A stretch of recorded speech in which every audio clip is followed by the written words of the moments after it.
A lady that called from Electra, and all she had in her house was jelly, and that's a problem. That's a big problem. That's not. We are a very food-rich country. 40% of our food goes to waste in America, and there's no reason. We have enough food here in America that no one should be hungry, period. And you guys also have some other programs that kind of reach all different demographics, right? Yes, like we do Produce Express, which last year we did over 1 million pounds of fresh fruits and vegetables.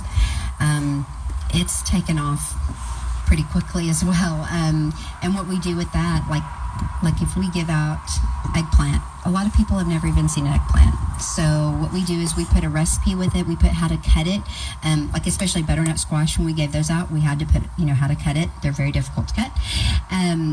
We try to give them easy recipes with not a lot of other ingredients, so that they can cook that at home. But we had a lady contact us that her A1C dropped a whole point in her diabetes because she started eating more fresh fruits and vegetables. So that's the kind of stuff we want to hear, definitely. Is that something that folks, you guys have seen and other food banks have kind of seen before?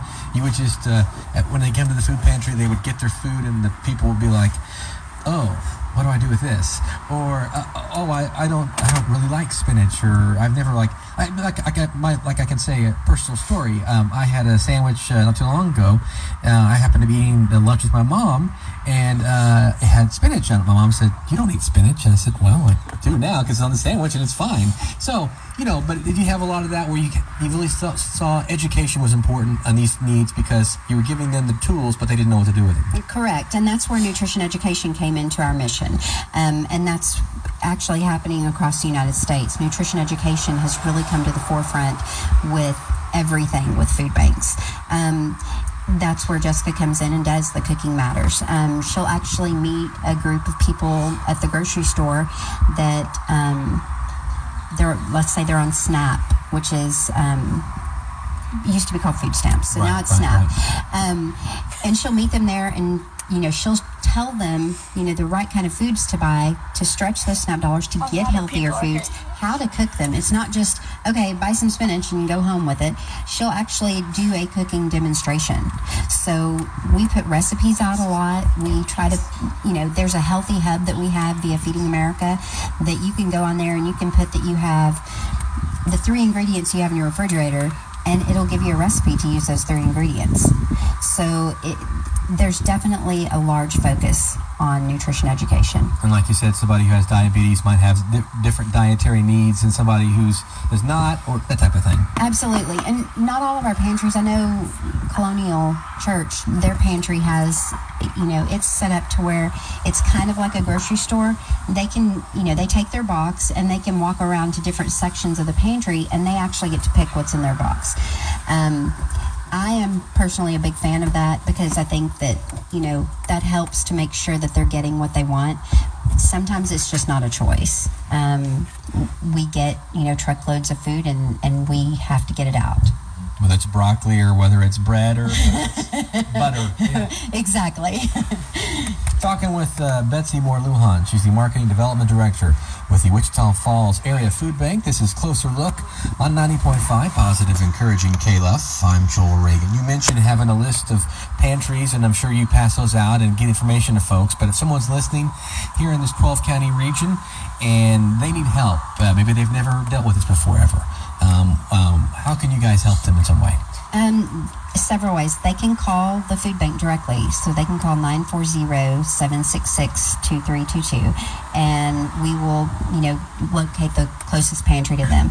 They can also go on our website, wfafb.org, and we have a pantry listing on there, as well as access to our social services, nutrition education, everything there.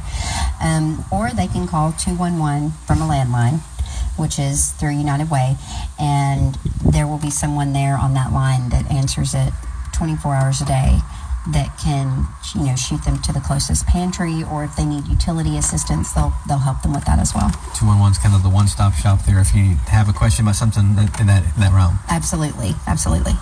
So 211, also WFAFB.org, the Wichita Falls Area Food Bank's website. How important are donations and volunteers to what you guys do? We wouldn't be able to run without them. point blank. Number one, volunteers. If we didn't have volunteers here sorting food and helping answer the phone at the front, I mean, just things like that. The sorting of the food is just such a huge thing. Packing Produce Express bags, packing Power Pack bags. We had several volunteers come through last year. We hope to have even more this year, but we had over 20,000 hours worth of volunteer hours last year.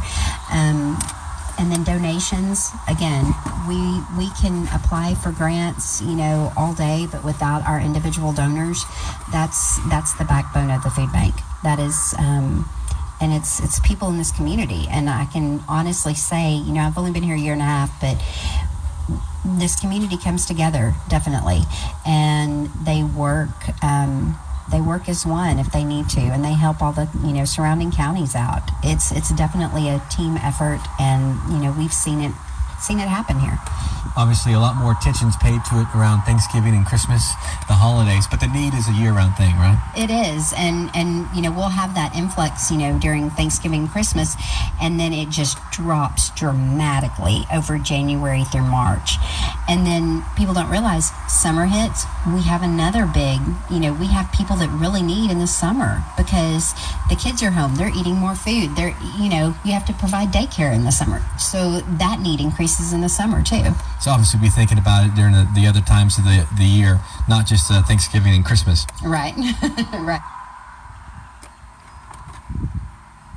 Right. Correct. There's several links on there that will, give you information on hunger. It will also help you, if you want to do advocating, to help, talk to our, politicians to help provide, more money for farmers to, provide more food. I mean, there's a lot of things tied into that, and to make sure that we have people that are not, cut off from assistance that they need.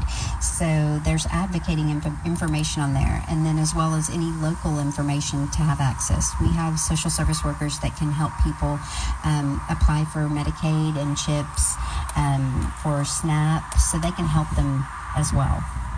Anything that we haven't touched on that you want to mention? I don't think so. We love to have tours. We love to have parents bring their kids or grandparents bring their grandkids to come take a tour or to volunteer. We, stop by anytime. We love that. So you find it important to kind of get the word out to the community and kids. There's a need, and we're helping to fill it. Absolutely. You have to remember that, our children are the next generation, and if we're not teaching them philanthropy and teaching them to, help others in need, that's going to be a big problem. So we enjoy when kids groups come up here. Love to have them volunteer, and they're good little volunteers too. So WFAFB.org, the website for the food bank. What's the phone number again? 940-766-2322. Or if you need help in some way with food or rent assistance or utilities or whatever, 211, a good kind of one-stop shop number for you as well. Betsy Moore-Lujan, the Marketing Development Director, Wichita Falls Area Food Bank. Really appreciate you taking some time tonight telling us more about what you guys are doing here at the food bank in the Wichita Falls and the surrounding counties. Thank you very much. We appreciate you guys being involved and asking the questions. Glad to do it. You can find out more about Closer Look on 90.5 K-Love, or you can send us feedback by emailing us closerlook@klove.com. That's closerlook@klove.com.